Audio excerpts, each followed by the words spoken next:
specifically about rental real estate investing.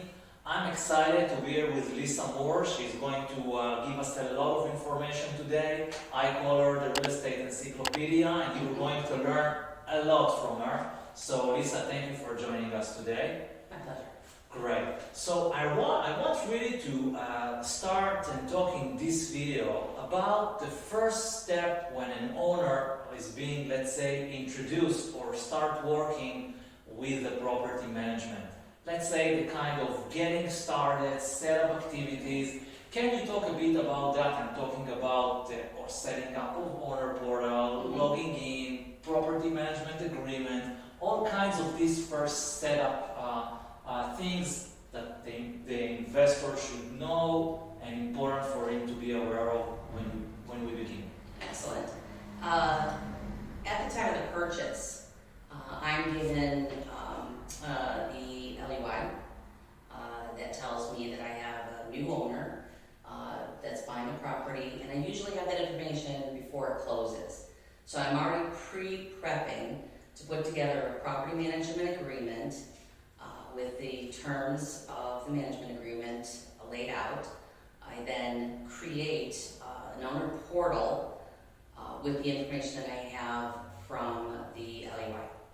So let me interject and explain. Part of the maybe phrasing that we use, we call it lined up investor, LUI or Louis. But for you, I mean, I want this to be kind of a tip for every investor that might watch us. Like if you're working with us and we are managing hundreds of properties in the area, we are going to, like on the background, handle for you a lot of things.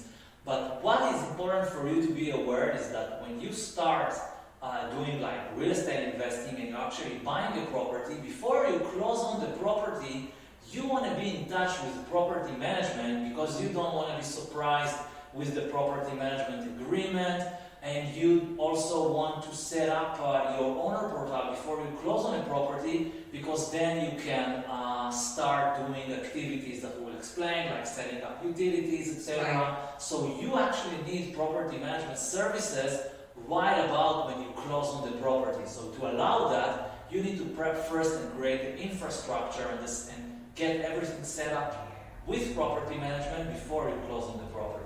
Correct. There's the transfer of utilities that would require all the information from the owner investor so that these can be turned on. The service can be turned on as soon as that property transfers title. That's water and sewer, electric, gas, trash service.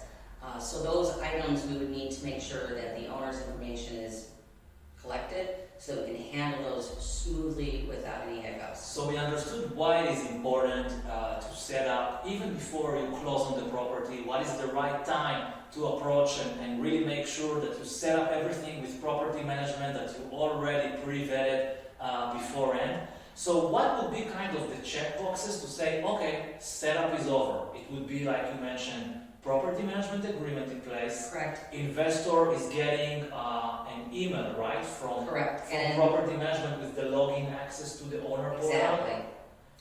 And that once that I have created that portal and added that property, then an email will go out, not just from me directly to the new owner, but also from Propertyware, which is the software service that we use, and it's inviting you to log in and create a password for your portfolio.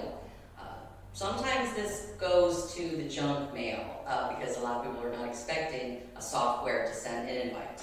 So it's a good idea to check that within a couple of days of receiving the email that welcomes you, where I am saying, hey, here's a brief PowerPoint for you to look at, and then I'll be asking for certain other key pieces, your tax information, which is, we discussed the EIN or ITIN, individual tax number.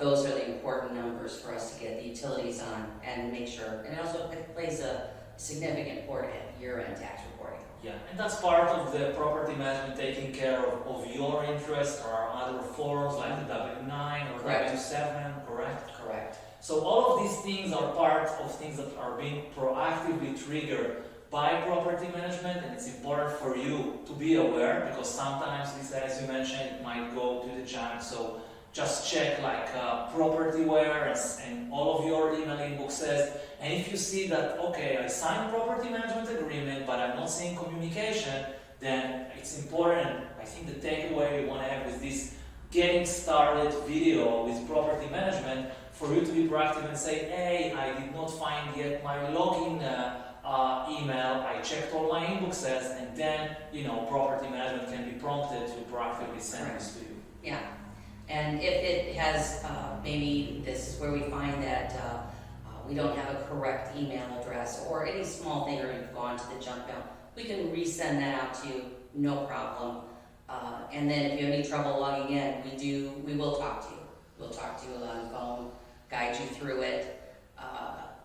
So that's pretty much, it's pretty simple. Great. So if you have more questions regarding the specific topic of how to set up communication with property management and make sure you are set up correctly, this is a first step, a technical one, but it's very important. One thing I want to highlight, and you said it, Lisa, is do ask from property management if you did not receive their introductory material. Professional property management, like what you're doing, they will provide you their welcome package or property management presentation, frequently asked questions, and I really recommend you to put the time and go through it, because this is kind of thoughtful material that is being constructed for you, and through the experience of many investors, hundreds of properties, things that came from investors, and if you put the time up front to learn that, it